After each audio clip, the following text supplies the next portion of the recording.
നിങ്ങൾ നിങ്ങളുടെ പാപങ്ങളിൽ മരിക്കുമെന്ന് ഞാൻ നിങ്ങളോട് പറഞ്ഞു. എന്തെന്നാൽ ഞാൻ തന്നെ എന്ന് വിശ്വസിക്കുന്നില്ലെങ്കിൽ നിങ്ങൾ നിങ്ങളുടെ പാപങ്ങളിൽ മരിക്കും. തൻ്റെ ദൈവത്വത്തെ വെളിപ്പെടുത്തുന്ന ക്രിസ്തുവിനെ ഇന്നത്തെ സുവിശേഷത്തിൽ നാം കാണുന്നുണ്ട്.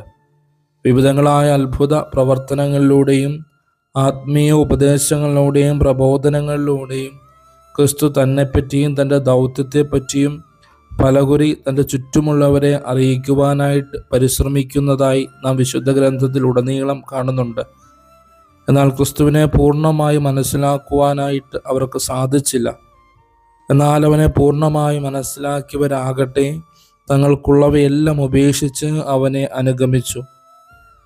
ഇന്നും ക്രിസ്തു വ്യത്യസ്തങ്ങളായ രീതിയിൽ നമ്മുടെ ഇടയിൽ പ്രവർത്തിക്കുന്നുണ്ട്. എന്നാൽ അവനെ മനസ്സിലാക്കുവാനോ അവൻ്റെ സാന്നിധ്യം അനുഭവിക്കുവാനോ പലപ്പോഴും നമുക്ക് സാധിക്കുന്നുണ്ടോ എന്ന് ഇന്ന് വിചിന്തനം ചെയ്യാം.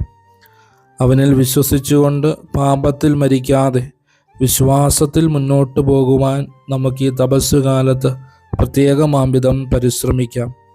കർത്താവേ, ഓരോ ദിവസവും നിന്നെ കൂടുതലായി മനസ്സിലാക്കി നിന്നോട് ചേർന്ന് നിൽക്കുവാനുള്ള വലിയ കൃപാവരം ഞങ്ങൾക്ക് നൽകണമേ.